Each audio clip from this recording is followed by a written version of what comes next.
सियासत इतनी छोटी नहीं हो सकती। लिखा पढ़ी में 25 करोड़ है उत्तर प्रदेश के लोग भी। अखिलेश यादव अब तीसरी सबसे बड़ी पार्टी है देश में। उनको ये चाहिए था कि बजट भाषण हो जाता। ये कह रहे थे स्पीकर साहब कि आपको मौका देंगे, राष्ट्रपति के भाषण से पहले मौका देंगे, लेकिन नहीं माने। आपने एक नई रयावत शुरू कर दी, नई अदावत शुरू कर दी कि अब बजट भी ढंग से नहीं पढ़ा जाएगा। अरे श्रीमती जी, कुछ तो सस्ता लो, बचत करो। नहीं श्रीमान जी, सब बढ़िया लो, रहने दीजिए। इसमें क्या खास बात है? थोड़े में ज्यादा स्वाद, यही तो है इसकी खास बात। वाह मम्मा, क्या स्वाद है। अरे मेरे राजा। पुष्कर जी, आपको याद होगा 8 अप्रैल 1929 जब भगत सिंह ने असेंबली में बम फेंकते हुए ये कहा था कि बाहरी सरकार को सुनाने के लिए बहुत ऊंची आवाज की जरूरत होती है। तो आज उस सरकार सिर्फ बाहरी नहीं है, बाहरी भी है, गूंगी भी है, असंवेदनशील भी है और वल्चर कल्चर वाली भी है। तीनों चीज है।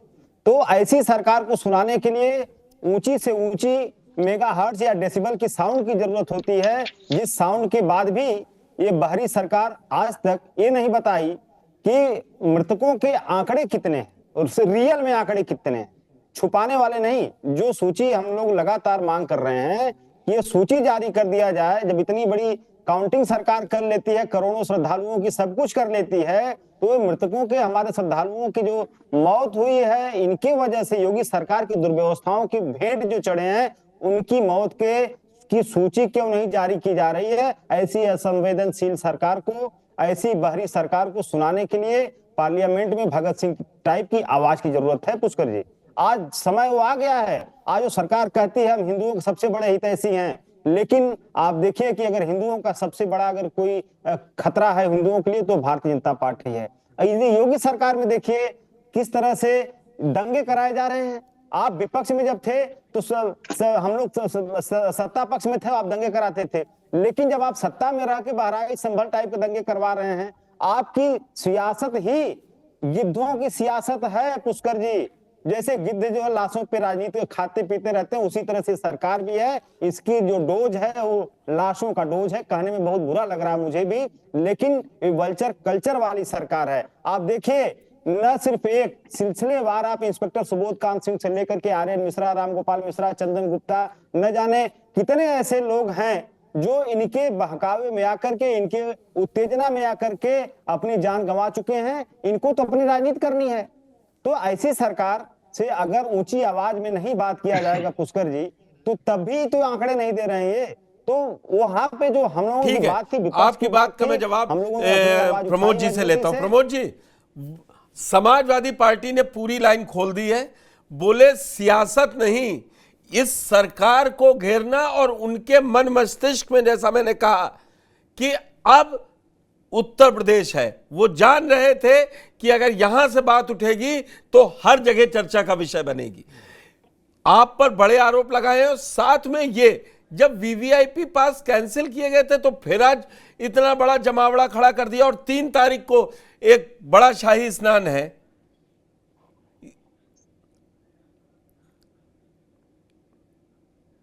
प्रश्न पूरा हो गया? जी सर। जी जी जी। नमस्कार आपको और सभी फेलो पैनलिस्ट को।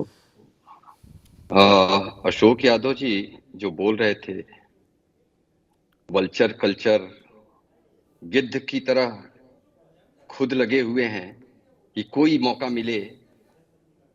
क्या हुआ था जनाब 2013 के कुंभ में? क्या आंकड़े थे और क्या जवाबदारी थी? आज आप हितैषी बने हुए हैं, वल्चर कल्चर की बात कर रहे हैं। हजारों राम भक्तों पर गोलियां चलवाई और आपके शीर्ष नेता ने कहा कि मौका मिलता तो और भी चलवाते। वो कौन सा कल्चर था? भगत सिंह का अपमान मत करें, शहीद आजम भगत सिंह का अपमान मत करें। ये निहित स्वार्थी राजनीतिक दल के एक नेता को जो परिवार से उभरा है, उसको आप भगत सिंह से उसकी तुलना कर रहे हैं? शर्म आनी चाहिए आपको ऐसे तुलनात्मक दृष्टिकोण पर, आपको स्वयं पे। दुर्घटना हुई, दुर्भाग्यपूर्ण दुर्घटना हुई, उसकी भर्त्सना सभी करते हैं, हमें भी उसका दर्द है। जिन लोगों ने अपनी जान गंवाई उनके परिवारजनों के प्रति हम अपनी गहरी संवेदना भी व्यक्त करते हैं। त्वरित कार्रवाई हुई और त्वरित गति से कार्रवाई करते हुए तुरंत परिस्थितियों को नियंत्रण में लेने का कार्य किया है। ऐसा कब किसी ने देखा है कि सप्ताह में 3-3 बार 4-4 बार मुख्यमंत्री स्वयं कुंभ मेला क्षेत्र में जा रहे हो, कुंभ मेला क्षेत्र की व्यवस्थाओं की निगरानी कर रहे हो। हम ये नहीं कहना चाहते हैं कि दुर्घटना हुई तो उसको जस्टिफाई करने का कोई प्रयास नहीं है। जिन लोगों ने जाने खोई हैं, जिनके जाने गई हैं, बड़े कष्ट का विषय है, लेकिन इनके वक्तव्य में ही विशुद्ध राजनीति और विद्वेषात्मक राजनीति, इसके अलावा कुछ नहीं है। विशुद्ध विद्वेषात्मक राजनीति है। इनको पीड़ा इस बात की है कि सनातन परंपरा का इतना भव्य और दिव्य आयोजन कैसे हो सकता है, जो कभी इनके मनमानस में रहा ही नहीं। राम भक्तों पर गोलियां चलवाने वाले लोग किस मुंह से बात करते हैं? 4000 से ज्यादा लोगों की निर्मम हत्या करवाई थी आपने, और सरकार प्रायोजित था वो। कृपा करके भाषण ना दें। अगर संवेदना थी तो आपने, जैसे पुष्कर जी आपने कहा वीवीआईपी कल्चर, कौन से वीवीआईपी कल्चर के तहत अखिलेश जी गए थे वहां पर कुंभ क्षेत्र में स्नान करने?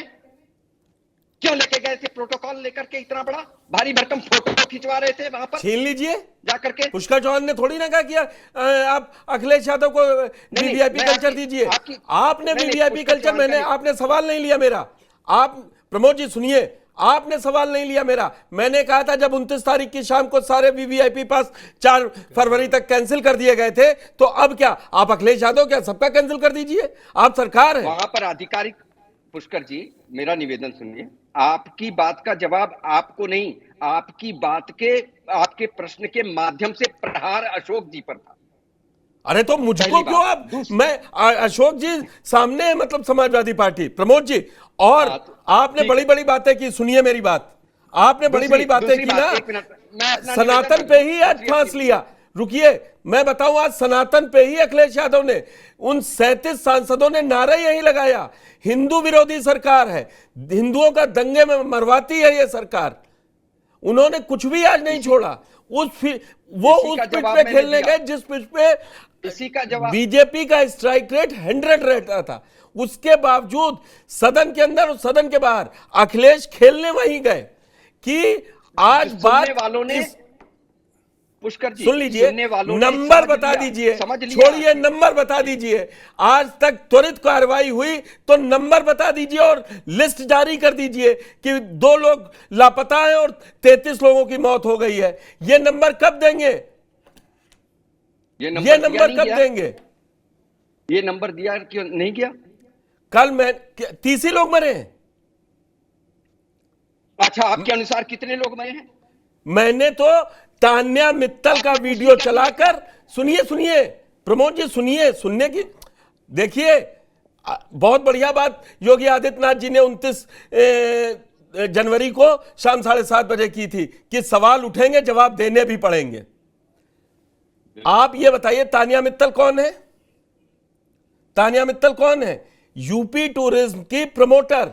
बोली झूसी में मैंने भगदड़ में कभी उठावनी नहीं की, मैंने इन हाथों से लाशें उठाई हैं 10 से ज्यादा और कम से कम 30। मैं कल पीसीआर से कहूंगा कल वाले जरा विजुअल चलाइए झूसी के। उस भगदड़ में उन्होंने दावा किया है तान्या मित्तल ने कि 40 से 50 लोग तो सिर्फ वहां मरे। नंबर डीआईजी ये कहेगा कि मुझे दूसरी भगदड़ के बारे में मालूम नहीं है। मैं सीधे जाऊंगा सुनील शुक्ला जी के पास। सुनील जी, प्रमोद जी को आप नंबर बता दीजिए, आप प्रयागराज में हैं, सरकार को नहीं मालूम है। मैं ये विजुअल देख लीजिए दूसरी भगदड़ का, जिसका अभी तक सरकार मान नहीं रही है। मैं अशोक यादव जी का ना प्रवक्ता हूं ना मुझे समाजवादी पार्टी से, मेरी लाइन यही है कि बजट जैसे उसमें ये डालने का विघ्न क्यों डाला। लेकिन जो उनके सवाल हैं और आपके जो सवाल हैं उस पर मैं सुनील शुक्ला जी से जवाब ले रहा हूं।